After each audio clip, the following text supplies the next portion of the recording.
प्रिय विद्यार्थियों, DSS online कक्षा में आपका स्वागत है। मैं हिंदी अध्यापक हिम्मती नंदन सिंह। आज हम सभी हिंदी बसंत भाग 3 के अंतर्गत पाठ 12 सुदामा चरित का अगला पद पढ़ेंगे, अर्थात जो तीसरा पद है, या आप यूँ कह लें तीसरा पैराग्राफ। पहला हम लोगों ने पढ़ लिया था, हो गया था व्याख्या, इसका संदर्भ प्रसंग और व्याख्या, दूसरे का भी प्रसंग और व्याख्या। अब जो तीसरा है या उसकी अगली पंक्तियां हैं जो कुछ इस प्रकार हैं। कछु भाभी हमको, यहाँ से कछु भाभी हमको दियो सो, यहाँ से लेकर और हमें पढ़ना है पिछली बानी अजो न तजो तुम तैसे ही भाभी के तंदुल कीने, इतना पढ़ना है। इसकी जो है इन पंक्तियों की प्रसंग और व्याख्या मैं आपको बताऊंगा, और संदर्भ जैसा कि आप सभी जानते हैं कि इस पूरे पद के लिए संदर्भ एक ही होगा जो मैंने आपको बताया है। तो आइए इसको स्टार्ट करते हैं। सबसे पहले मैं इसे पढ़ता हूँ और उसके बाद से इसमें जो कठिन शब्द हैं उसका मैं अर्थ बताता चलता हूँ, तब बाद में प्रसंग और उसके साथ साथ उसकी व्याख्या मैं करूँगा ताकि आपको समझने में सहजता हो। तो देखिए, कछु भाभी हमको, यहाँ दिया हुआ कछु भाभी हमको दियो सो तुम आगे काहे न देत। चापी यानी चापी का अर्थ होता है दबाए रखना। पोटरी यानी पोटली। कांख में अर्थात बगल में। रहे कहो के ही हेतु, के ही हेतु यानी किस कारण। ठीक है। अब अगली जो पंक्ति है, आगे चना गुरुमात दयते। गुरुमात यानी गुरु माता ने, गुरु माता ने जो चना दिया हुआ था, इनकी बात है। जब मैं बताऊंगा इसको, जब वो लोग संदीपन ऋषि के आश्रम में अध्ययन करने के लिए गए थे तब की बात है, बाल्यावस्था की। लय तुम चाबी, चाबी का मतलब चबा गए, खा गए, चा भी गए। हमें नहीं दीने और हमें नहीं दिया। श्याम कहियो मुस्काए सुदामा सो, श्याम ने मुस्कुरा कर सुदामा से कहा। चोरी की बान, बान का मतलब आदत में हो जू प्रवीणे, हो यानी हो, जू जो प्रवीणे अर्थात प्रवीण, निपुण। वो कहते हैं कि सुदामा को कहते हैं कि चोरी की जो तुम्हारी आदत है, जो बाल्यावस्था में थी, अब भी वो है और उसमें तुम तो प्रवीण हो, माहिर हो। अब अगली जो पंक्ति है वो इस प्रकार है, पोटरी यानी पोटली। कांख में अर्थात बगल में। चापी रहे तुम यानी दबा के रखे हो, दबाए रखे हो। खोलत नाही, खोलते नहीं हो। सुधा रस भीने, सुधा का अर्थ होता है अमृत का पर्यायवाची सुधा। रस भीने यानी अमृत जैसे रस उसमें भींगा हुआ, अर्थात वो अमृत जैसा है, तुम उसे क्यों नहीं खोल रहे हो। अर्थात भाभी ने हमें जरूर उसमें कुछ दिया है जो तुम छुपा रहे हो और चोरी चुपके तुम ही खाना चाहते हो। वो भगवान श्री कृष्ण सुदामा से ये कहना चाहते हैं।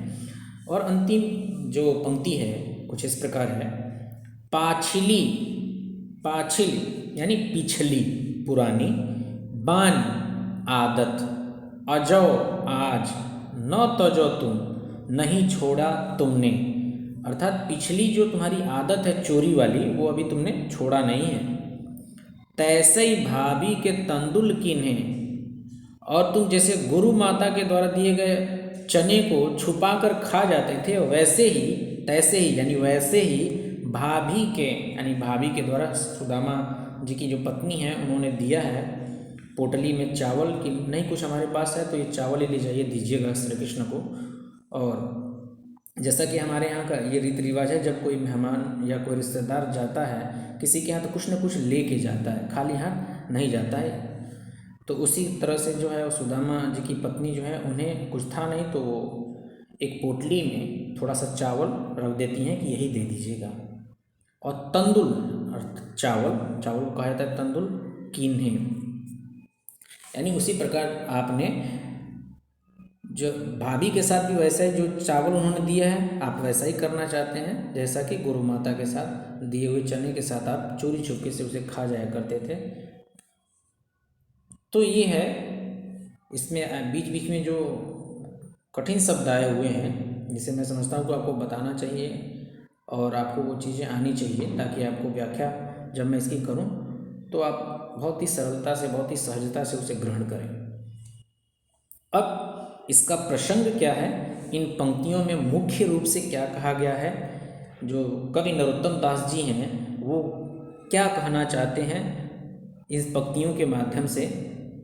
तो प्रसंग इसका हो जाएगा कि प्रस्तुत पद्यांश में कवि नरोत्तम दास जी ने यह लिखा है कि भगवान श्री कृष्ण अपने बचपन के मित्र सुदामा से जब देखते हैं कि वो अपने बगल में काख में कुछ दबा रहे हैं, तो समझ जाते हैं कि भाभी ने, अर्थात सुदामा की पत्नी जी, उन्होंने मेरे लिए जरूर कुछ दिया है, भेजा है, जिसे सुदामा देना नहीं चाहते हैं। और वो चुटकी लेते हैं कि जिस तरह से आप संदीपन ऋषि के आश्रम में गुरु माता के द्वारा दिए हुए चने को दबा कर खा लेते, चुरा कर खा जाया करते थे, वही आदत आपकी भी है। लेकिन यहाँ ऐसा नहीं था।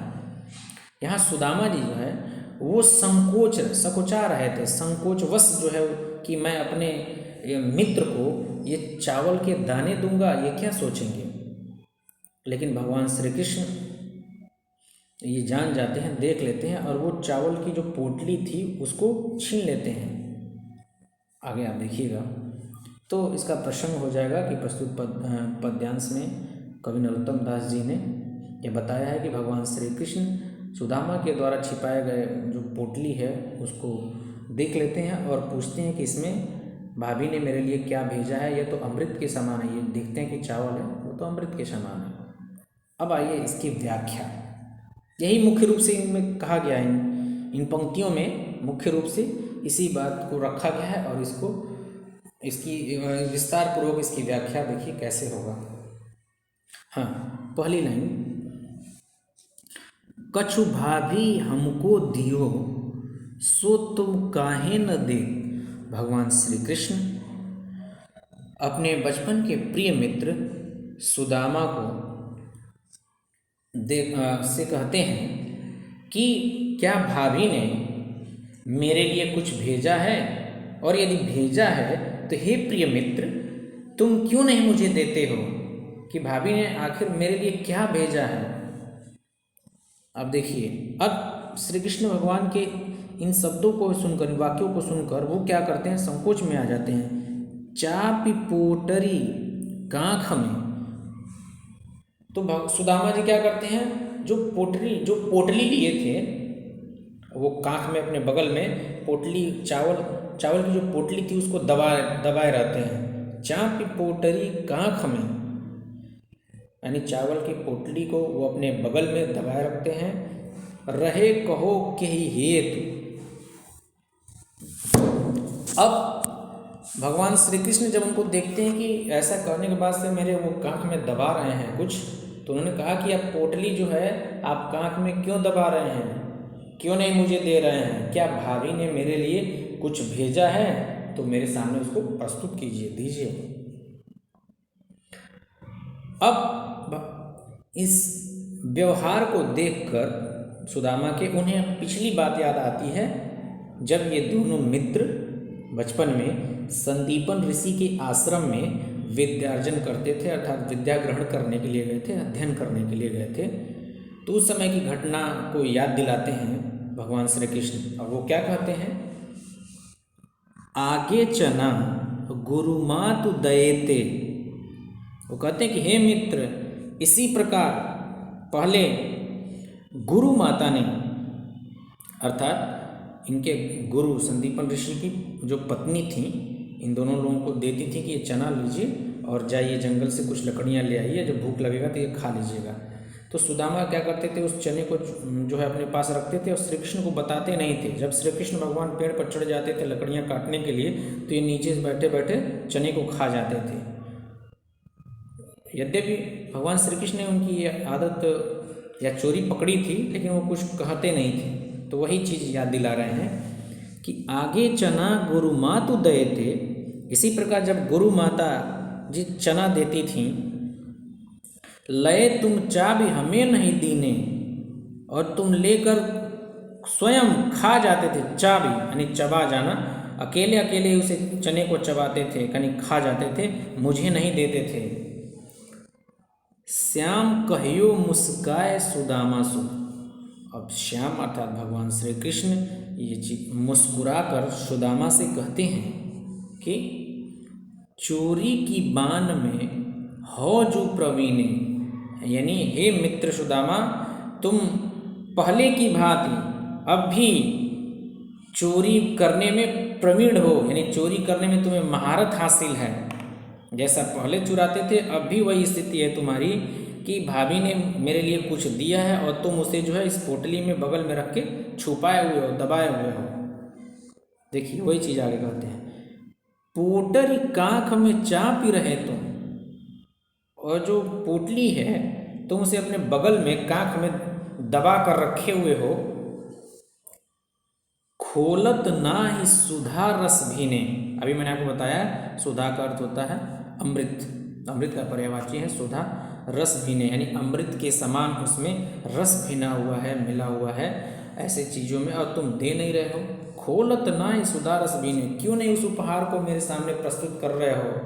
और कुछ खाद्य सामग्री है तो उसमें जरूर जो है उनका स्नेह प्रेम जो अमृत के समान है वो मिला होगा, और मुझे तुम वो दो। आगे देखिए अगली और अंतिम पंक्ति है, पाछिली बानी अजौन तजो तुम, पाछिली यानी पिछली बानी, बानी का मतलब होता है आदत, आदत यहाँ भी है मान तो ये भी आदत है, और इसका भी बानी का अर्थ आदत होगा। पाछिली बानी अजौन तजो, और तुमने तुम्हारी जो पिछली आदत थी जो चोरी करने की, अभी तुमने त्यागा नहीं उसे, तुमने छोड़ा नहीं है, वही तुम्हारी आदत है। तैसे ही भाभी के तंदुल कीने, और जैसा तुम गुरु माता के द्वारा गुरु माता द्वारा प्रदान किए गए जो चने थे, जिस तरह से वो चुरा कर तुम खाते थे, उसी प्रकार अब तुम भाभी के द्वारा दिए गए ये चावल के दाने के साथ कर रहे हो। यानी तुम चाहते हो कि तुम अकेले अकेले ही खा जाओ, मुझे नहीं देना चाहते हो। अर्थात भाभी के द्वारा दिए गए इस उपहार को, इस भेंट को मेरे सामने प्रस्तुत करो, मुझे दो। ऐसा प्रतीत होता है कि जैसे उसमें अमृत रस भीना हुआ है। तो ये था इस पैराग्राफ का प्रसंग और व्याख्या, यानी प्रसंग सहित व्याख्या। उम्मीद है आपको अच्छे से समझ में आया होगा।